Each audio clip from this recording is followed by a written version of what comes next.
nitasema pambaneni mpate katiba mpya.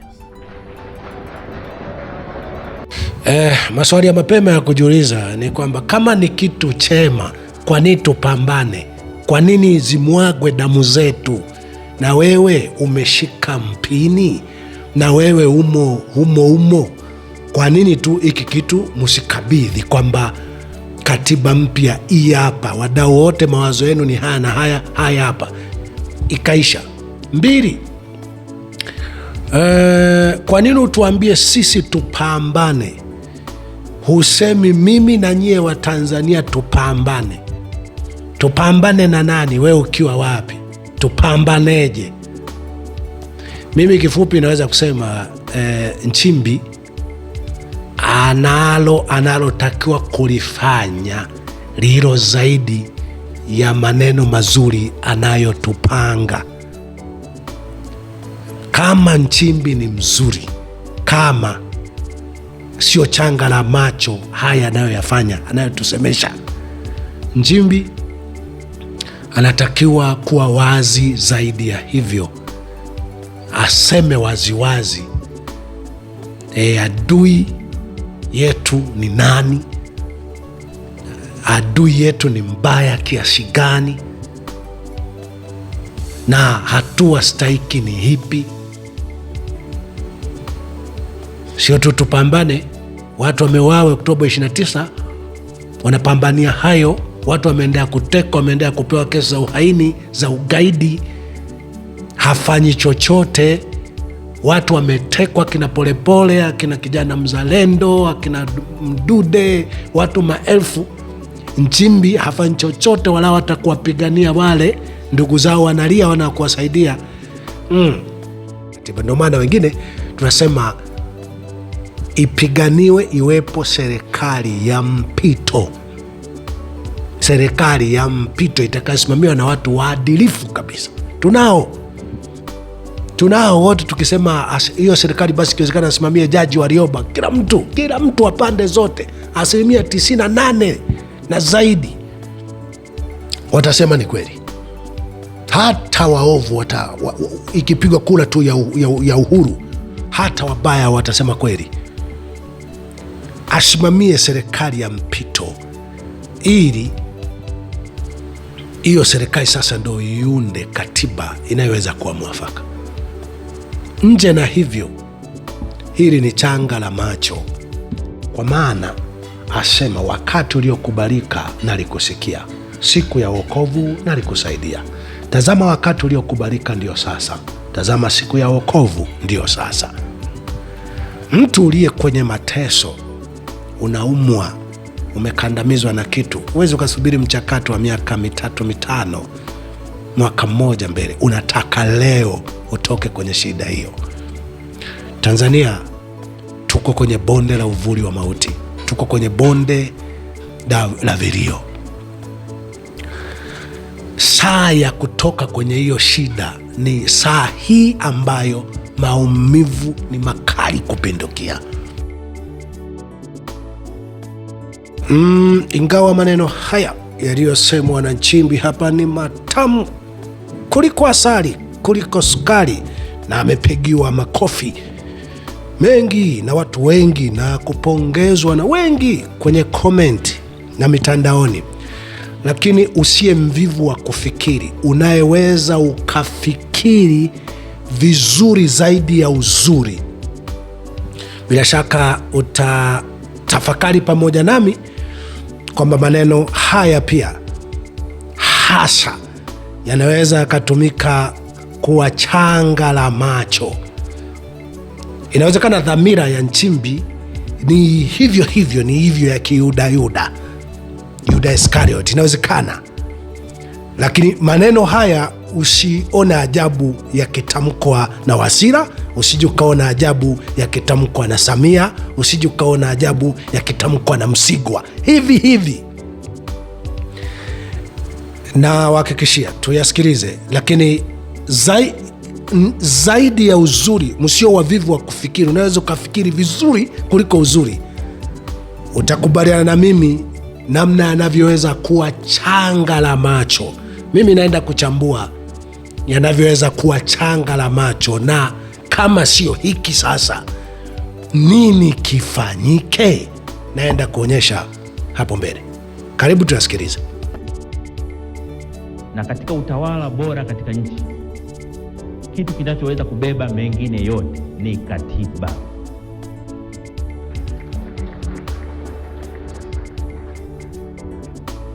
Maana hakuna sheria inayotengua katiba. Hakuna sheria inaweza kutungwa ikikinzana na katiba. Lakini kilichokuwa kwenye katiba kinaweza kubatilisha sheria nyingine yoyote iliyopo. Ukishaunda leo katiba mpya, sheria zote ambazo zipo na zilizotangulia kuwepo zinazokinzana na katiba ile, siku ile ile ukipitisha katiba mpya zinakuwa zimekupa hizo sheria zinazokinzana na katiba.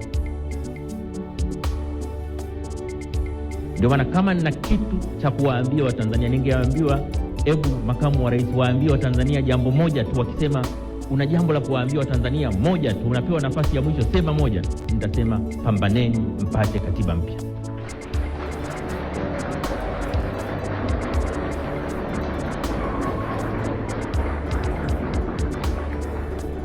Pambaneni mpate katiba ambayo ina makubaliano ya wadau wote, katiba yenye mwafaka katika taifa. Nchimbi anasema pambaneni, mpambane mpate katiba mpya, katiba yenye makubaliano na wadau wote, itakayoleta mwafaka au suluhisho la kudumu au la kudumu kwa miaka 50. Mimi nakujulisha kuwa kama kuna Mtanganyika au Mtanzania, ama hata asiye Mtanganyika au Mtanzania, aliye ndani au nje ya nchi, anaweza kupigania, kupambania ipatikane katiba itakayokubaliwa na wadau wote, itakayoleta suluhisho la kudumu hata kwa miaka 10. Basi Mtanganyika huyo, Mtanzania huyo ana uwezo wa kupigana, kupambana utawala mwovu usiwe ndio unaotawala nchi. Kwa nini? Kwa sababu Biblia inasema katika miiba huwezi ukachuma tini. Kutoka kwa mtawala mwovu, mtawala mwovu hawezi akawapa katiba itakayoamini kwenye haki. Tunakula matunda ya mti, ni vigumu kuvuna maharage kwenye mchungwa. Mti majani ya mti, tawi la mti linaakisi, hata ukibadi lazima paweko na matawi, linaakisi kitakachozaliwa ni nini. Kwa mtawala mwovu, kwa utawala mwovu huu, mimi nawahakikishia, niko hapa, mimi ni yule ambaye tangu zamani nimekuwa nikisema, tangu 2021 nimekuwa nikisema, hamkuelewa.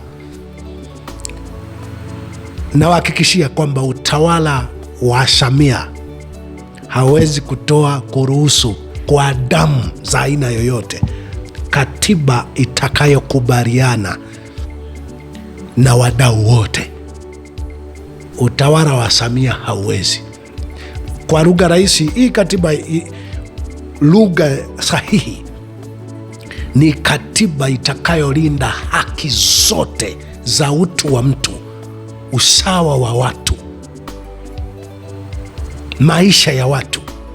Ndio tafsiri, kwa sababu ukisema inakubalika, hii imejaza na mambo, kwa sababu wadau wengi wanapenda wachache kunufaika, wengi kulia. Wengi ndo wenye nguvu, ndo wanaoitwa wadau. Sera zao karibia wote wanaamini ni kwa namna gani wachache tutapata, wengi wataumia. Alafu hivyo wanavyoumia wengi, tutasema hayo ndio maendeleo. Maendeleo yanakujaga hatua kwa hatua. Kwa ushauri wangu mimi, sipingi hiyo ya mtu kupambania katiba na njia yoyote, ila kwa ushauri wangu ningependekeza, na mi napendekeza daima, Mtanganyika, Mtanzania, mtu yoyote anayetaka suluhisho la kudumu kwa Tanzania, kwa Tanganyika lipatikane, huyo mtu apigane kufa na kupona kuhakikisha anauondoa utawala wa uovu. Tunahitaji mtu aliye katiba hata kabla ya katiba. Mimi ndio maneno yangu ya wakati wote. Mwanadamu huyu ambaye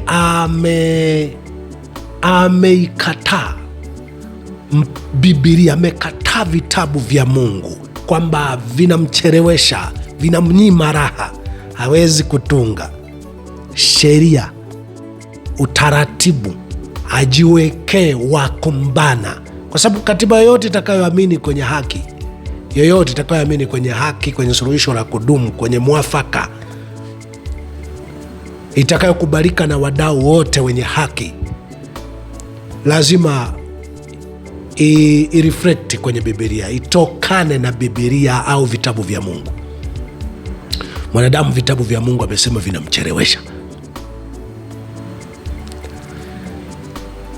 Tunamhitaji mtu ambaye kwanza anaweza kuwa katiba, anaweza kuwa na moyo wa ukatiba. Tunahitaji atokee mtu mwema, asimamie mchakato wa kupatikana kwa katiba.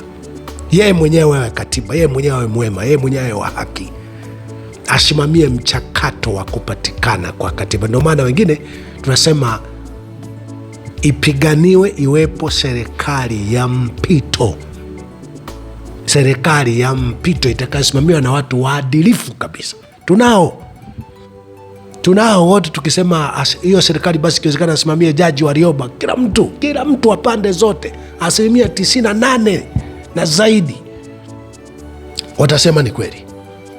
Hata waovu ikipigwa kura tu ya uhuru, hata wabaya watasema kweli. Asimamie serikali ya mpito, ili hiyo serikali sasa ndo iunde katiba inayoweza kuwa mwafaka.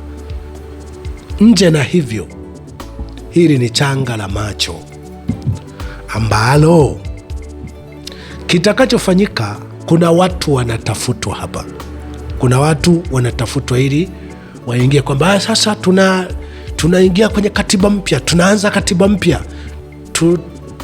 tunateua wajumbe wa bunge la katiba.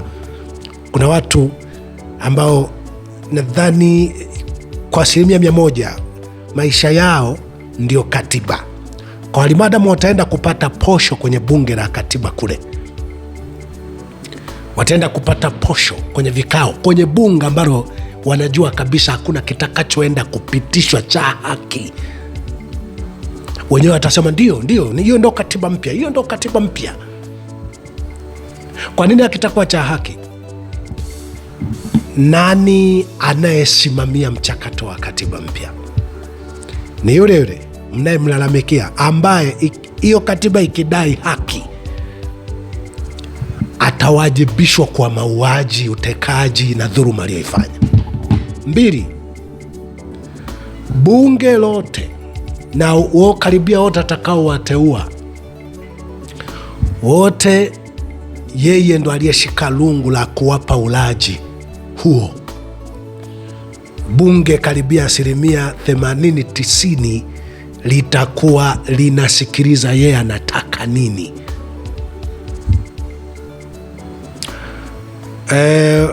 Wanadamu mna kawaida ya kujizima data, na basi napiga makofi, lakini usiamue kutukuza. Pengine umedhurumiwa dhahabu, umedhurumiwa milioni 10, mtu akakupa 1,000, ukaanza kusema lakini asante sana, asante kwa kunipa haki yangu. Hapana. Anyway, unaweza ukapokea wazo jema linalopunguza ukali wa maumivu, linaloonekana ni kama linajali kwa kiasi. lakini usionyeshe kwamba hilo ndio suluhisho. Sipigie makofi kwamba hilo ndio suluhisho. Mimi tangu 2021 baada ya Samia na utawala wake kwanza kukunjua makucha ya roho ya kikatili ambayo ilikuwa inaonekana wazi kabisa na kupindua kila kitu ambacho Magufuli alikuwa anahangaika nacho, nilisema hili lisisubiri 2025. Simameni. Nilianza kuhubiri sana ile neno simameni, njoni tusimame tunakokwenda, hakuna njia.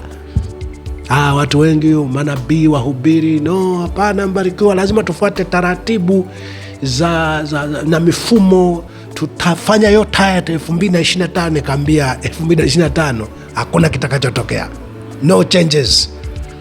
Hali ndo itaanzia hapo kuwa mbaya zaidi.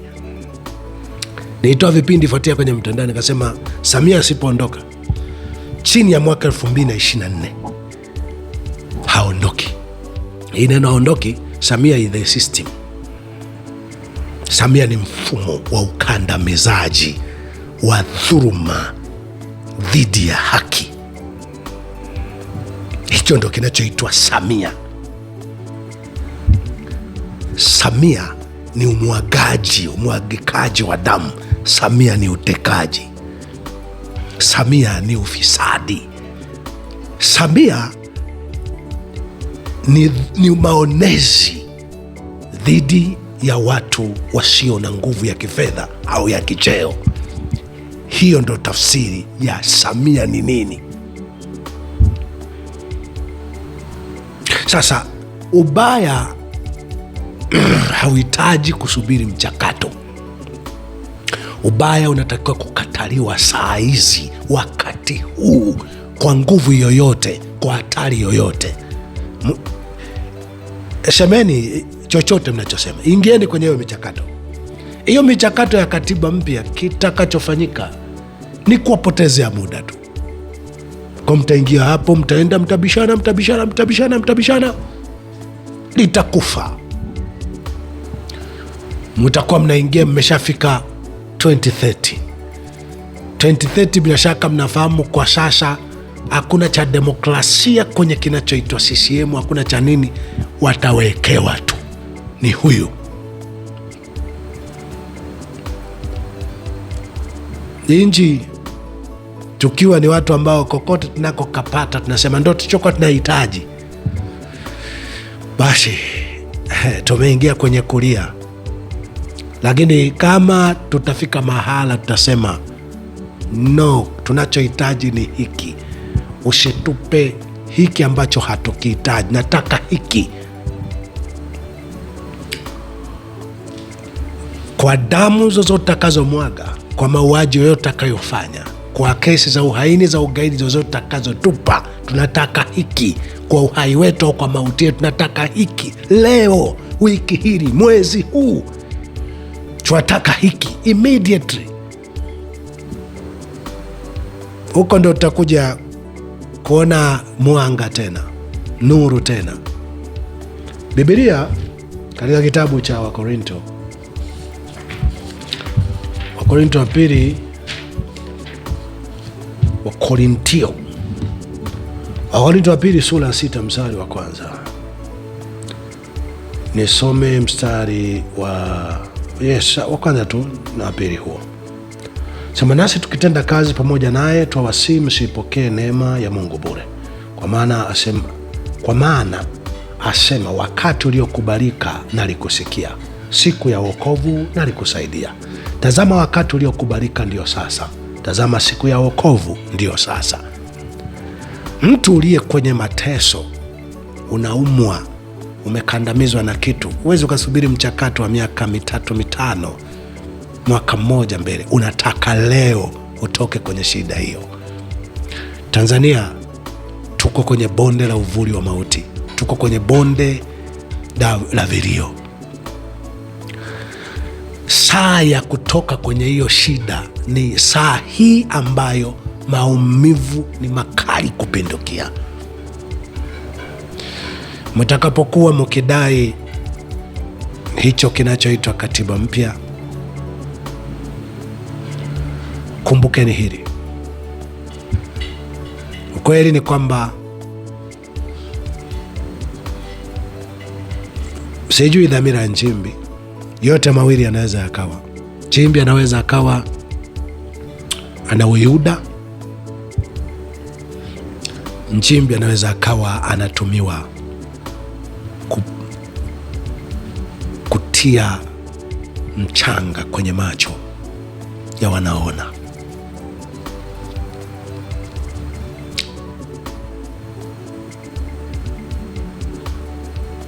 Swala la tunapata hatari kiasi gani kwa kudai haki hii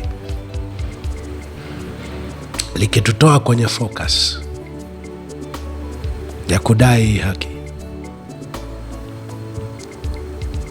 hata Mungu tu kutuokoa haitakuwa rahisi. Mungu aokoa watu wasiobadilisha mtazamo juu ya haki ni nini. Sawa, lakini mimi nadhani tungeongea tu lugha moja.